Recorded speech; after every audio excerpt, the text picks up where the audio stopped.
stretch here, we're at 30. What are we at here? There we go, 30 and 40. So let's take a look at what we got. Which of these elements is unlikely to form a covalent bond? Well, if we're talking about covalent bonds, the first thing I can do is take a look to see which elements would not form any bonds. And my first pick would, of course, be argon because it's a noble gas. Noble gases tend not, well, this one's just one noble gas, but noble gases tend not to form bonds with anything other than fluorine, and only the bottom three noble gases will form bonds with fluorine. So let's take a look what else we have. We have a non-metal, we have a metal, and then we have a non-metal. So what other choices do we have here? If I have a metal, then I can either have metallic bonding or ionic bonding.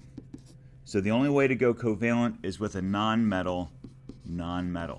So that means that my two choices are going to be argon for the noble gas and potassium, because it's either going to form a metallic bond or an ionic bond. Okay, so to answer that question, of course, it's going to be potassium and argon. So moving on, arrange the bonds in order of increasing sets in order of increasing polarity. The first one's actually pretty easy, and the reason why I think it's easy is because they're all forming bonds with the same element, and that's fluorine.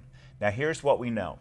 We know, if you take a look at my periodic table, my 3D periodic table, what you notice is that fluorine is the highest one, and that incrementally, like with a very strong pattern, it gets less the further away from fluorine you go.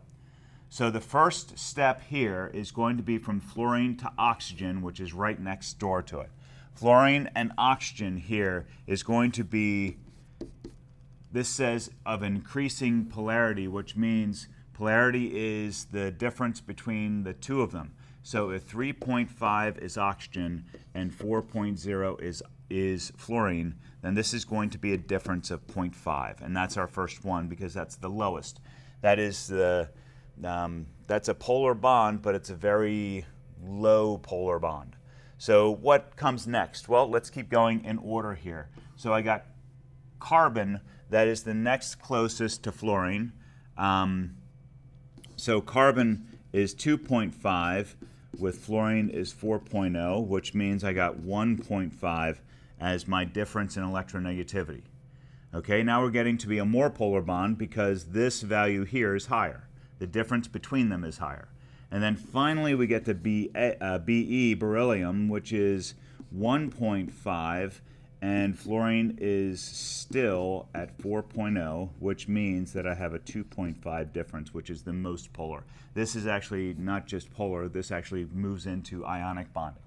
So something that if you don't have this, you should write it down. The difference between the bonds, if it goes from from 0 to 0.4, then you're talking about a non-polar covalent bond. If it goes from 0.4 to 1.7, then we're talking about a polar covalent bond. And if it goes from 1.7 and higher, then what you have is an ionic bond, where the electrons tend to be transferred. Okay, so take a look at B. We're going to do the same thing again, except this time we just throw in the other stuff that we have, like oxygen is a 3.5 and chlorine is 3.0. By the way, the only thing I'm using here is electronegativity. Again, this is a 0.5 difference. Sulfur to bromine is 2.5 to 2.8, so that's a 0.3 difference. And carbon is 2.5 to phosphorus. Phosphorus is a 2.1.